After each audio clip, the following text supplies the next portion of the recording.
नमस्कार दोस्तों, आप देख रहे हैं तहकीकात समाचार। इस समय हम उत्तर प्रदेश के बस्ती जनपद के गौर ब्लॉक के बेलवरिया जंगल से माझा मानपुर जोड़ने वाली सड़क पर खड़े हैं। इसकी स्थिति बहुत ख़राब है। आक्रोशित ग्रामीण यहाँ खड़े हुए हैं। तमाम इन लोगों ने चक्का जाम वगैरह किया, धरना किया। आइए हम जानते हैं कि इनकी पीड़ा क्या है। हाँ बताएं, आपका नाम क्या है?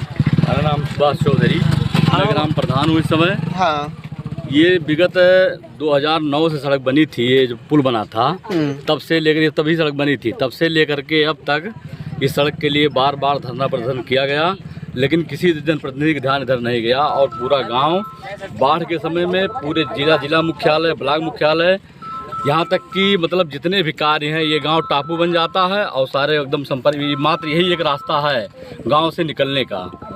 हम लोगों ने बार बार जनप्रतिनिधियों से कहा, लेकिन किसी ने इस ओर ध्यान नहीं दिया। और अगर अब इस बार भी नहीं ध्यान होगा तो हम लोग फिर एक बार चुनाव बहिष्कार किए थे, फिर अब की बार ये विधानसभा के चुनाव में चुनाव का बहिष्कार करेंगे। जो वर्तमान विधायक हैं, वर्तमान सांसद हैं, इन लोगों को हम लोगों ने पैदल सड़क पर मार्च करवाया है और इन लोगों का वादा रहा, कई बार वादा हुआ, लेकिन वादे पर अपने खरे नहीं उतरे, न सड़क पर कोई ध्यान दिया।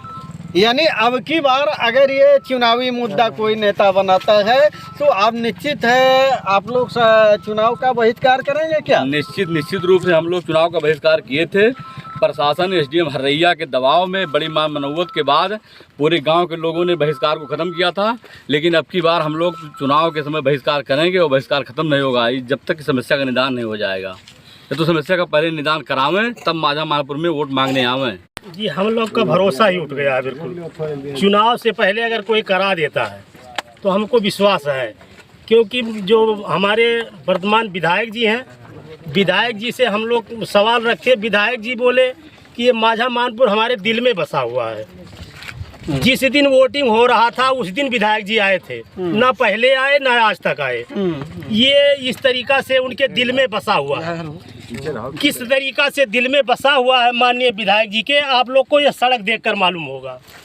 माननीय सांसद जी को हम लोग आमंत्रित किए, बुलाया गया, पुल से हम लोग पैदल चलाए कि ताकि ये रास्ता देख लें।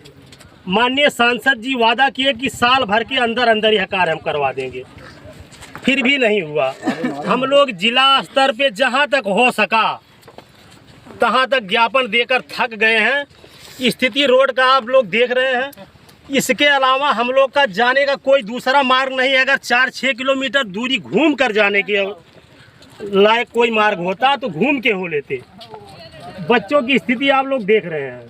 माननीय सांसद जी को दिखाया था, साथ में चल के बताया कि ये कपड़ा जिस बच्चे के पास है, बरसात में वो गिर जाता है, भीग जाता है और दूसरे दिन पढ़ने नहीं जा पाता है। ये स्थिति है, आप लोग देख ही रहे हैं। माननीय विधायक जी, सांसद जी, ये सब तो देख ही चुके हैं। तो आपका क्या मानना है कि ये नेता वोट पाने के बाद बनवा देंगे क्या? नहीं, वोट पाने के बाद आश्वासन पर, चुनाव के पहले आश्वासन देते हैं लोग, लेकिन उसके बाद कोई दिखाई नहीं पड़ता है। यहाँ कितने आश्वासन गुजर चुके? कम से कम 4-5 आश्वासन हो चुके।